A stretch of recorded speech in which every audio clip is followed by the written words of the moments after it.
Existem dois tipos de liberdade. Um te causa salvação e o outro te oferece a morte. Pessoal, esse é o tema desse vídeo que eu venho trazer para você. Ele é baseado em 1 Pedro, capítulo 2, versículo 15 e 16. Diz assim: porque assim é a vontade de Deus que, fazendo o bem, tapeis a boca à ignorância dos homens loucos, como livres e não tendo a liberdade por cobertura da malícia, mas como servos de Deus. O que a gente aprende com isso? Deus enviou Jesus Cristo para nos salvar do pecado, para nos livrar da condenação do pecado, né? Quando Ele nos salvou da condenação do pecado, o próprio Deus nos ofereceu uma liberdade. Essa liberdade foi a liberdade em Cristo Jesus, né? Nós hoje entendemos como liberdade o ato de sermos livres. Só que tudo tem uma causa, só que tudo tem uma consequência. Tudo tem início, tem meio e também tem fim. Então não existe uma liberdade absoluta, não existe uma liberdade que te permite fazer o que você quiser.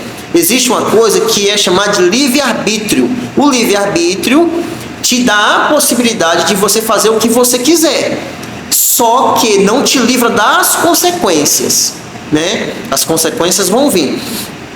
Então existem dois tipos de liberdade, eu te apresento. Eu já vou explicar lá no início, lá como eu iniciei, eu vou te explicar agora. Dois tipos de liberdades diferentes e muito cruciais. A primeira liberdade é a liberdade em Cristo Jesus.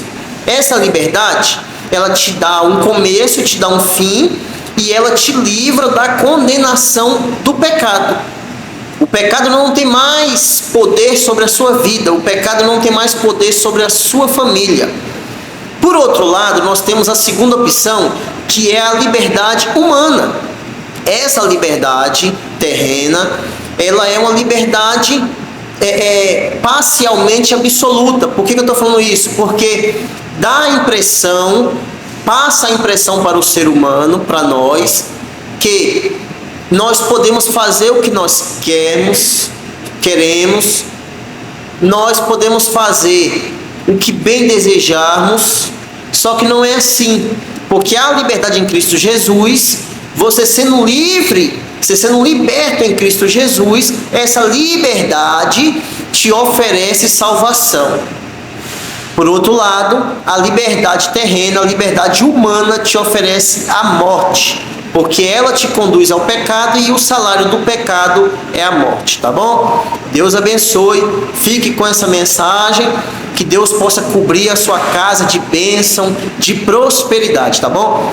Curta esse vídeo, comenta, compartilha, manda para aquele amigo, para esse parente que precisa ouvir a palavra de Deus, tá bom? Deus abençoe, fique na paz, fique com Deus, um abraço e tchau, tchau.